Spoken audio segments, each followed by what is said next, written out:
केरल देश को अपने वश में कर ली, को उठा करके उसके जितने राजकीय वस्त्र थे सब उतार दिए। दूर जाना है कि कहीं से भी उस राजा को ये राजकुमार मिल ना जाए। धाई माँ ने भी प्राण त्याग दिए। अकेले रह गए हैं चंद्रहास पूरी दुनिया में, अब कोई नहीं है उनके पास।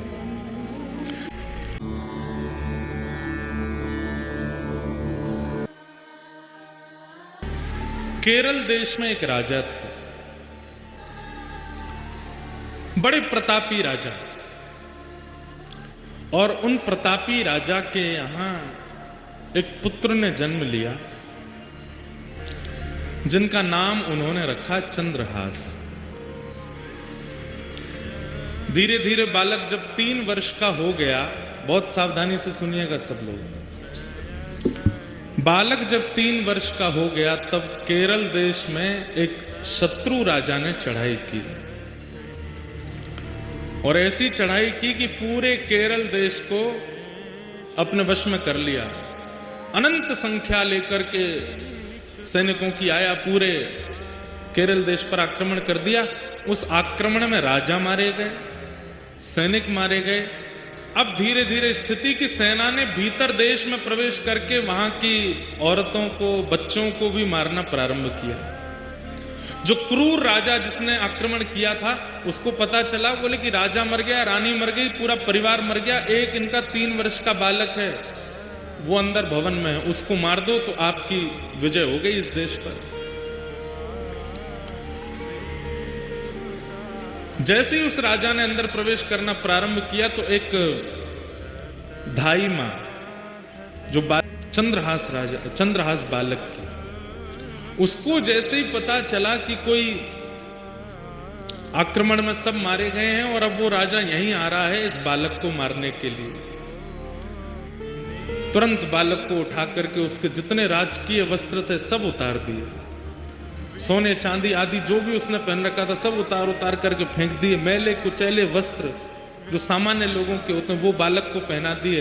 कालीत उसके मुख पर पोत दी, अजीब सा उसका रूप कर दिया, केश बिखेर दिए, कड़ूले आदि सब उतार करके फेंक दिए, और अपने सौल में लपेट करके बालक को लेकर के जा रही हैं। बालक से कह रही हैं, 3 वर्ष के हैं अभी चंद्रहास, कह रही हैं कोई अगर पूछे कि ये कौन है तो तुम धाई मां मत बोलना है, बोलना ही मेरी मां है। बेटा आज से मैं ही तेरी मां हूं।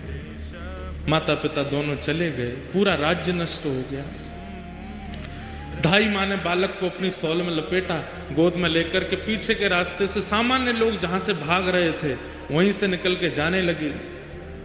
जगह जगह नाकाबंदी पर सबको देखा जा रहा था। अंदर से राजा ने घोषणा कर दी कि राजकुमार को लेकर कोई भाग गया है, ढूंढो उसको, कहां है। बहुत सुंदर चरित्र है बंधुओं, सावधानी से सुनना। बालक को लेकर के धाई मां जैसे ही बाहर आने लगी तो एक सैनिक ने रोका। कौन हो? महाराज मैं तो सामान्य स्त्री हूं, मेरा घर जल गया, पति मर गए, जा रही हूं कहीं, भाग जाऊंगी, मुझे भी मार देंगे नहीं तो। कौन है ये बालक, इसका मुख दिखाओ। बालक का जब रूप दिखाया तो फटे कुचैले वस्त्र पहने, मुख पर गंदगी लपेटी हुई, लगी रहा था कि धाई मां का ही बालक है। ए बालक ये कौन है? चंद्रहास बोले ये मेरी मां है। ठीक है जल्दी जाओ, निकलो यहां से।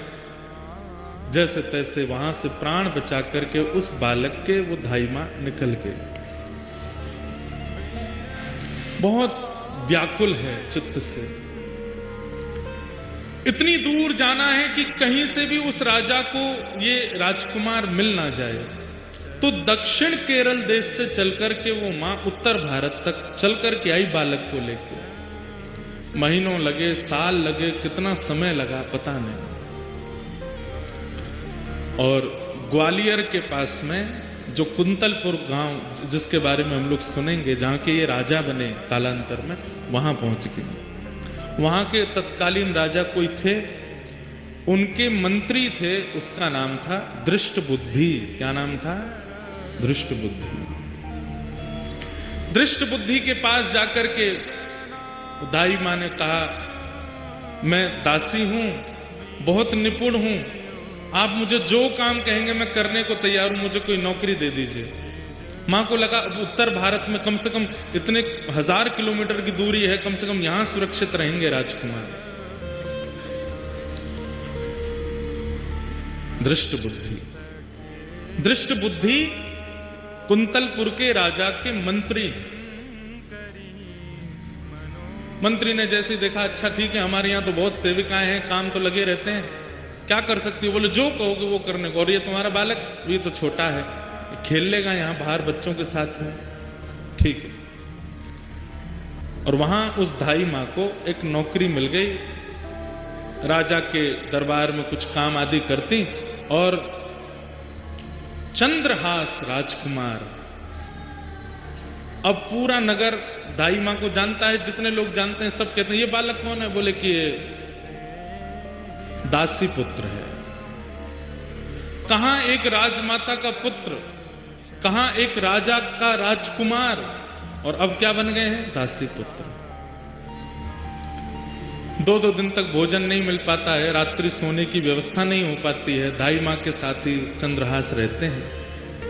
आज चंद्रहास जी एक दासी पुत्र हो गए। कैसा उनका जीवन? छोटे बच्चों के साथ में बाहर गली में खेलते हैं, नाली में गिर जाते हैं, सब कुछ राजकीय अब नष्ट हो चुका है, और दासी पुत्र के नाम से ही जाने जाते हैं। लेकिन ठाकुर जी जब परीक्षा लेने पे आते हैं तो बंधु अति कर देते हैं कई बार। 5 वर्ष की आयु हुई चंद्रहास जी की, और जो दाई मां उनको लेके भागी थी बचाने के लिए, अब उसके प्राण निकलने लगे। कोई नहीं है अब चंद्रहास जी का इस दुनिया में, माता पिता परिवार सब मारा जा चुका है, एक दाई मां है बस। और अनजान नगर सब दासी पुत्र समझते हैं इनको। चंद्रहास जी गए अपनी मां के पास, दाई मां के पास, तो देखा बिस्तर पर पड़ी, बुखार चढ़ रहा है। सिर दबाने लगे, मां आपको क्या हुआ? चंद्रहास का हाथ पकड़ दिया, बालक अब मैं जाने वाली हूं, आप जा रही हो, मैं किसके पास जाऊंगा फिर? मेरा कौन है यहाँ पे? माता पिता जा चुके हैं, आप मुझे यहाँ ले आई, मैं आपको ही माँ मानता हूँ, यहाँ सब लोग मुझे जानते नहीं हैं, मुझे कोई पूछता भी नहीं, आप भोजन कराती हैं तो मैं खाता हूँ, आप मुझे नहलाती हैं तो मैं नहा लेता हूँ, मैं किसके पास रहूंगा अब? सुनो चंद्रहास, इधर आओ। आज के बाद कोई पूछे तुम्हारे माँ कौन है तो कहना कृष्ण मेरी माँ है। कोई पूछे तुम्हारे पिता कौन है तो कहना कृष्ण मेरे पिता है। कोई पूछे कि तुम्हारा आश्रय कहाँ है तो श्री कृष्ण के चरणार बिंदों को ही अपना आश्रय बताना।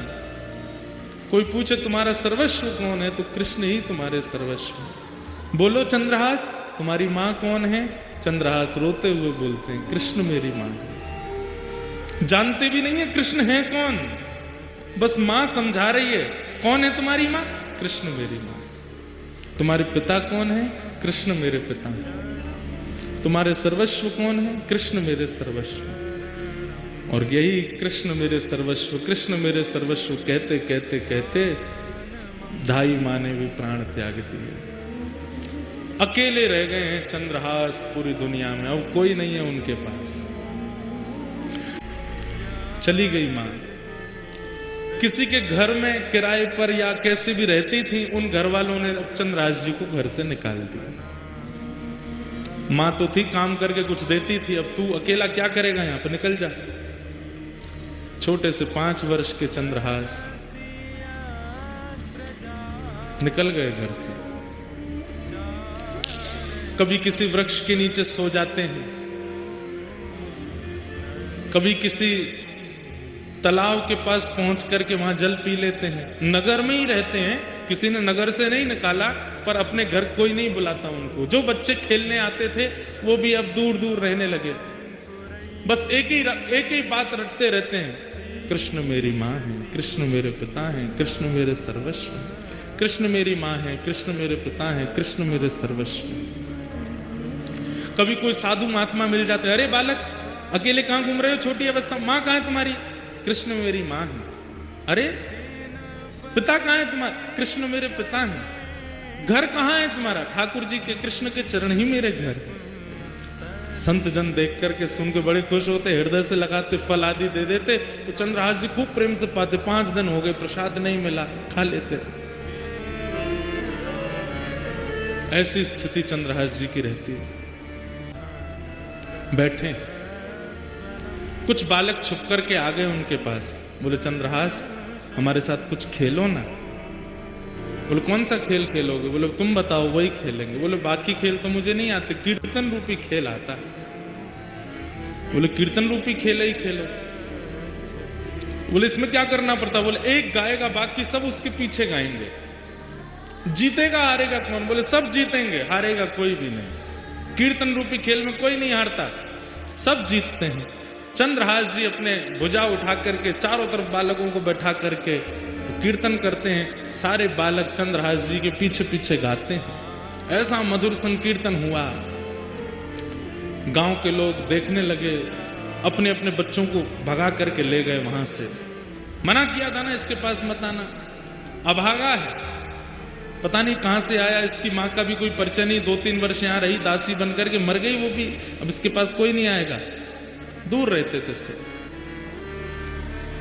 चंद्रहास जी एक पेड़ के नीचे बैठ करके केवल चिंतन कर रहे हैं, कृष्ण मेरी मां है, कृष्ण मेरे पिता हैं, कृष्ण मेरे सर्वस्व हैं। चंद्रहास जी के जीवन में अब कोई नहीं है, सब छोड़ करके चले गए। मां चली गई, पिताजी चले गए, राज्य छूट गया। और अब धाई मां जिसने पाल पोस के बड़ा किया, 5 वर्ष के चंद्रहास जी को वो भी छोड़ के चली गई। सब दूर रहने लगे। चंद्रहास जी अब अपना मन कैसे लगावे? 5 वर्ष का बालक वृक्ष के नीचे बैठते हैं और वहीं बैठकर के केवल ठाकुर जी का कीर्तन करते हैं, ठाकुर जी को याद करते हैं। कृष्ण मां है, कृष्ण पिता हैं, कृष्ण ही मेरे सर्वस्व हैं। बैठे थे चंद्रहास जी, ध्यान लगाकर के नेत्रों से अश्रुपात हो रहा था। तभी आकाश मार्ग से नारद जी जा रहे थे। नारद जी महाराज आकाश से देखते हुए जा रहे थे। हरिदास वर्य हैं नारद जी, हरिदासों में श्रेष्ठ। नारद जी ने जैसे देखा चंद्रहास बालक को, देव तुल्य हैं, तुरंत नेत्र बंद कर दे। पूरा चंद्रहास जी का चरित्र आ गया उनके चित्त में। अरे इसके तो माता जी मर गई, पिताजी चले गए, राज्य छूट गया, सब कुछ छूट गया, अब धाई माँ भी चली गई, और अब ये बैठ के ठाकुर जी का चिंतन। ठाकुर जी को जानता नहीं है, केवल धाई माँ कह गई कृष्ण ही तुम्हारे पिता माँ है, उनके पास जाओ। उनका चिंतन कर रहा। नारद जी प्रकट हो गए सामने। चंद्रहास जी को बढ़िया सुगंधी सी आई तो नेत्र खोल करके देखा, आहा सुंदर वीणा हाथ में लिए, देव दत्ताम मिमाम वीणाम स्वरत ब्रह्म विभूषिताम मूर्छयित्वा हरि कथाम गायमानश्चराम्य हम। नारद जी सामने खड़े हैं। चंद्रहास जी बोले, हे ऋषिवर, मैंने अनेक संत ऋषियों के दर्शन किए, पर आप जैसा तेज और आप जैसी उपस्थिति से जो मेरे चित्त में प्रसन्नता, ऐसा मुझे पहले कभी नहीं हुआ। आप कौन हो? नारद जी बोले, मैं नारद हूं। ये नारद कौन है? चंद्रहास जी को क्या पता, कथा आदि तो कभी सुनी नहीं। नारद जी बड़े प्रसन्न हुए, बोले नारद चंद्रहास, मैं परम भक्त हूं ठाकुर जी का, ठाकुर जी मुझसे बहुत प्रेम करते हैं। कौन ठाकुर जी? बोले श्री कृष्ण। श्री कृष्ण नाम सुनते ही चंद्रहास जी तो व्याकुल हो गए। मेरी मां कृष्ण, मेरे पिता कृष्ण, मेरे सर्वस्व, और जो धाई मां बोल के गई वही कृष्ण। बोले हाँ, मैं उनको बहुत प्रिय हूं, उन्होंने मुझे भेजा तुमसे मिलने के लिए।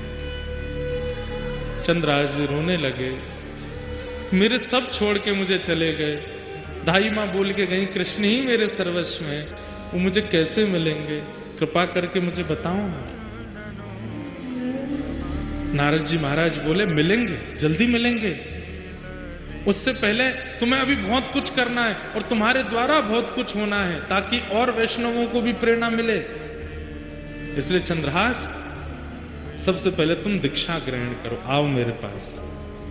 और श्री चंद्रहास जी को सामने बैठा करके श्री नारद जी महाराज ने दीक्षा प्रदान की। गले में कंठी माला पहनाई, सिर पर तिलक लगा दिया और कान में मंत्र कह करके कहा कि अब नित्य इस मंत्र का जाप करना है। चंद्रहास, ठाकुर जी तुमको मिलेंगे। और अब एक चीज और करनी है, क्या? ठाकुर सेवा।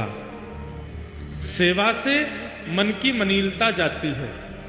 मैं कैसे सेवा करूंगा? मेरे पास तो ना घर है, ना मकान है, ना आसन है, ना सिंहासन है, कुछ भी नहीं है। मैं तो खुद पेड़ के नीचे रहता हूं, कोई आश्रय मुझे मिलता नहीं। कीर्तन गाता हूं तो कई बार लोग कीर्तन करने के लिए घर पर बुला लेते हैं तो भोजन प्रसाद पवा देते हैं। मैं ठाकुर जी की सेवा कैसे करूंगा? बोले तुम चिंता मत करो, तुम्हारे पास ठाकुर जी हैं। बोले मेरे पास? बोले हाँ। कहाँ है? वो तुम जो गोटियों से खेलते हो कंचा, उनको लेके आओ। तो खूब सारे कंचे इकट्ठे किए थे चंद्रहास जी। पूरे दिन अकेले क्या करें, उनसे खेलते रहते थे। उन्हीं कंचों में एक बहुत सुंदर श्याम वर्ण के वो शालिग्राम जी थे और उनको भी रखा था। नारद जी ने ढूंढ करके कंचों के बीच में शालिग्राम जी निकाले। बोले ये हैं, ये ठाकुर जी हैं। चंद्रहास, अब इन्हीं की सेवा तुमको करनी है। ये ठाकुर जी हैं, मैं तो इनसे खेलता था। तो बोले तो क्या हो गया, पता नहीं था ना तुमको? अब हम बता रहे हैं, ये ठाकुर जी हैं, शालिग्राम भगवान है। फिर शालिग्राम भगवान कौन होते हैं, कैसे होते हैं, पूरी कथा सुनाई नारद जी ने चंद्रहास जी को। कौन है, कैसे हैं, कहां से आए हैं, कैसे इनका प्रादुर्भाव हुआ। अभी देवोत्थान एकादशी, तुलसी शालिग्राम विवाह, वो उस दिन शालिग्राम जी का जन्मोत्सव भी है, उसी दिन शालिग्राम जी प्रकट हुए। पूरी कथा सुनाई। ये पूरी कथा नारद जी ने चंद्रहास जी को सुनाई। चंद्रहास जी ने शालिग्राम जी की महिमा जान करके बड़े प्रसन्न हो गए और कहा, पर गुरुदेव मैं सेवा करूं कैसे? ना मुझ पर चंदन है, ना रोली है, कुछ भी तो नहीं है, ना इत्र है, ना कोई माला है, क्या कैसे करूंगा?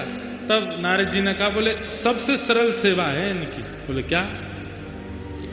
दिखा के खाओ, धो के पी लो। जो भी खाना है इनको दिखा के खाना है, और जो भी पीना है इनको उसमें धो करके ही पीना। उस समय चाय आदि तो कुछ होती नहीं थी, दूध था और पानी था। बोले जब दूध पियो तो इनको धो दो, जो बचे उसको पी लो। जब जल पियो तब भी इनको धो दो, पी लो, और जो भी पाओ इनको दिखा के खाओ। अब सुनिएगा कितने सरल हैं चंद्रहास जी। चंद्रहास जी बोले मुझ पे तो जेब भी नहीं है, मैं इनको कहां लिए घूमूं? नारद जी बोले अब तुम देख लो, अब हमने तुमको सेवा बता दी है, तुमको जैसे रुचि लगे। तुम्हारे पास जब गोटी बन के खिल सकते हैं तो जैसे तुम रखोगे वैसे रह भी लेंगे। सोई चंद्रहास जी ने शालिग्राम जी मुंह में धर लिए। बोले गुरु जी ये बढ़िया है। बोले क्या? जो भी खाऊंगा इनको दिख करके ही पेट में जाएगा, जो भी पीऊंगा धुल करके ही पेट में जाएगा। आप लोग ऐसा मत करना, कहीं आप ऐसे करो। जैसे ही मुंह में शालिग्राम जी रखे, नारद जी के नेत्र सजल हो गए। वाह भैया शालिग्राम, इस ब्रह्मांड में दो ही हुए जिन्होंने मुंह में शालिग्राम रखे, या तो गोपाल जी या चंद्रहास। या तो गोपाल जी ने मुंह में ठाकुर जी रखे। अरे चंद्रहास तेरी भक्ति बहुत सुंदर है। छोटे से शालिग्राम जी को अपने मुंह में रखते हैं चंद्रहास जी।